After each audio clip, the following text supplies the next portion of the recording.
In January 1971, the Perron family moves into a 14-room farmhouse in Harrisville, Rhode Island. There lived Carolyn, the mother, Roger, the father, and their 5 daughters. They began to notice strange things happening almost immediately after moving in. It started small, where Carolyn would notice the broom went missing or seemed to have moved somewhere else on its own. She would hear the sound of something scraping against the kettle in the kitchen when no one was there. She'd find small piles of dirt in the center of a newly swept floor. The girls started to notice spirits around the house and that they were angry. One night Carolyn woke up in the middle of the night to a tall woman in an old gray dress with her head hanging to the side telling her to leave the house or they will all die.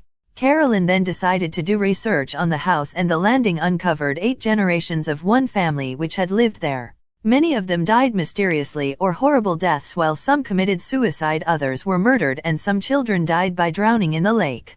Carolyn claimed her ghostly nemesis was a woman named Bathsheba who was born in Rhode Island in 1812. She was a real woman. Records showed that she married a man named Judson Sherman and had 4 children, 3 of whom died in childhood. In the years of living there, Bathsheba tried to force them out. She not only tortured them with words, but she also got physical. She started with pinches and slaps.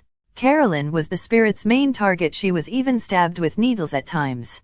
But she wasn't the only spirit that was torturing them. The family experienced rotting flesh smells and watched the beds rise off the floor. Sometimes the heating system would fail, forcing Roger to go fix it in the basement where it said another spirit lived. The Perrons didn't move. They couldn't afford to move after buying their dream house. So they called in Ed and Lorraine Warren to help. Lorraine claimed the hauntings were caused by the lack of the Perrons' religious faith. The Warrens tried to help them, but they actually did the opposite and made things worse at the farmhouse. One night after the Warrens' arrival, Carolyn was possessed by Bathsheba. A seance was conducted by Lorraine, which then caused Carolyn to speak a strange language and levitate in her chair. It lasted hours, and Carolyn's body was distorted until they demonized her. The Perrons lived there even after this and just learned to live with the spirits.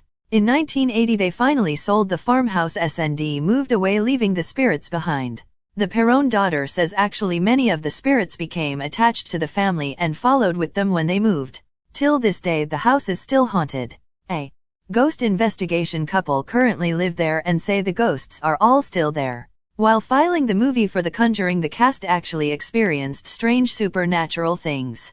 Just being involved in the storyline caused the cast of the movie to be spooked out, and they all felt as if there were spirits watching them the entire time while filming. Many of them every got bruises put of nowhere, and as soon as they finished filming, the bruises almost immediately disappeared.